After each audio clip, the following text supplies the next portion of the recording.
Hello, welcome back to the channel. Bit of a funny one today. Subject that I've been thinking about quite a bit on and off, and I've spoken to a couple of people about it, and no one seems to get what I'm talking about. A couple of events this week have triggered me to make the video. I won a competition this week, which was a mixed competition. The ladies played from one set of tees, men played from a different set of tees, and it really highlighted to me that the differences between men and women in terms of the system and how it's been calculated. There's also a conversation in the clubhouse where a gentleman was talking about some people playing from the red tees, which are like the most forward tees at our club, which traditionally were the ladies' tees and are still used predominantly by ladies' competitions, like the competition I just mentioned. The ladies were playing from the reds, and the men were playing from the whites. So the real thing, that the subject of it, is that I'm not entirely sure why there are separate ratings for men and women. The handicap system exists. The WHS system has done away with a lot of the old stuff that we had, and we had caps on how high a handicap could be, that sort of thing, which have moved dramatically upwards, making it a lot more inclusive. Tees have become gender neutral to some extent. We'll talk a little bit about that in a minute. So it seems to me that having a women's rating and a men's rating seems like a complete waste of time. If we look at Littlestone, for example, so we've got a women's rating for the yellow and a men's rating for the yellow, 6,100 yards give or take, 70.5 course rating for men, 77 course rating for women. So that, I believe, is what you would expect a scratch golfer from either gender to go round in. Now, I'm suggesting that if you have a scratch woman and a scratch man, they should be expected to go round in the same amount.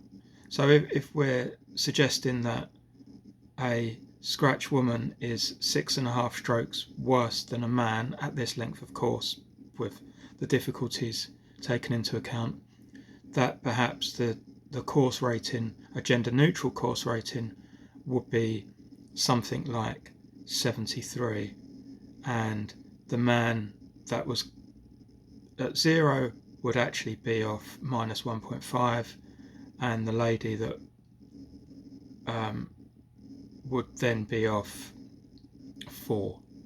So equity between the genders, and all people, right? Regardless, you don't. Gender isn't important. Disabilities aren't important.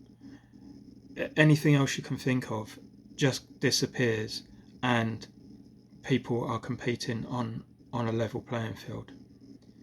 It seems so obvious to me that I'm sure I've missed something. I was looking around to see if there was anything that I could find. I saw a article in National Club Golfer. So the chap, Jonathan, who is the course rating coordinator, Jonathan Ward. So he was saying, as part of the ongoing development process, clubs have the option to ask for longer tee sets to be rated for women if they can demonstrate a need.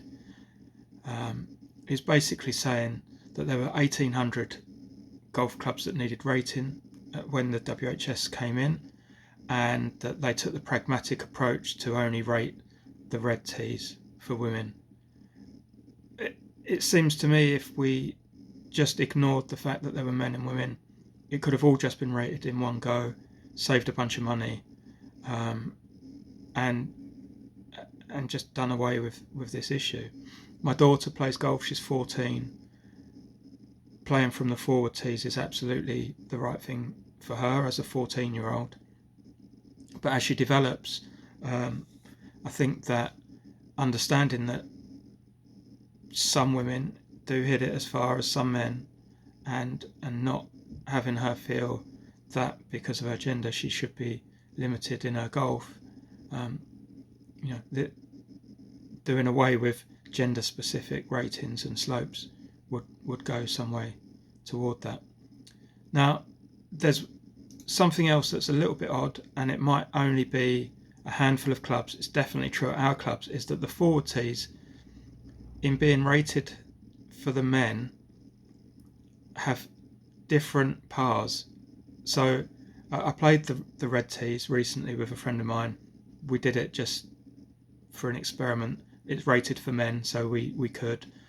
And there's no par fives off of the forward tees for men, but there are for women.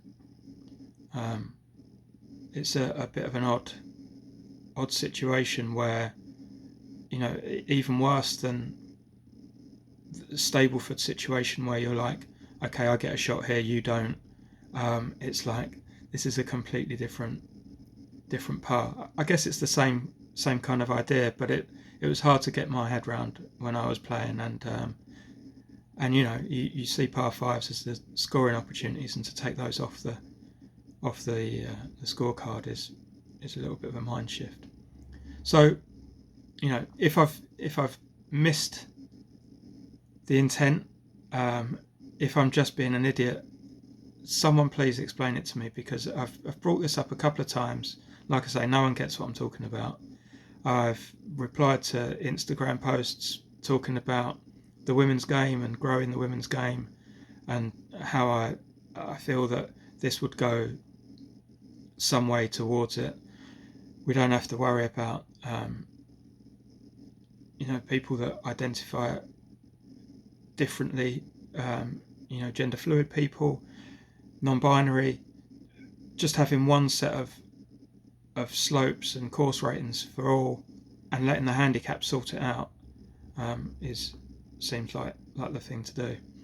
I had a quick look. I couldn't see what they do in other WHS countries. I know that the world handicap system isn't truly world.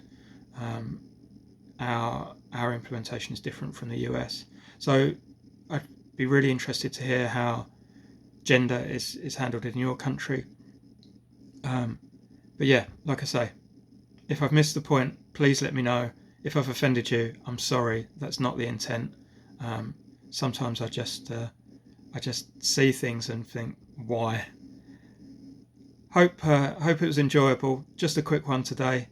If you did enjoy it, give me a like, subscribe, share, tell your friends, and I'll see you on the next one. Cheers.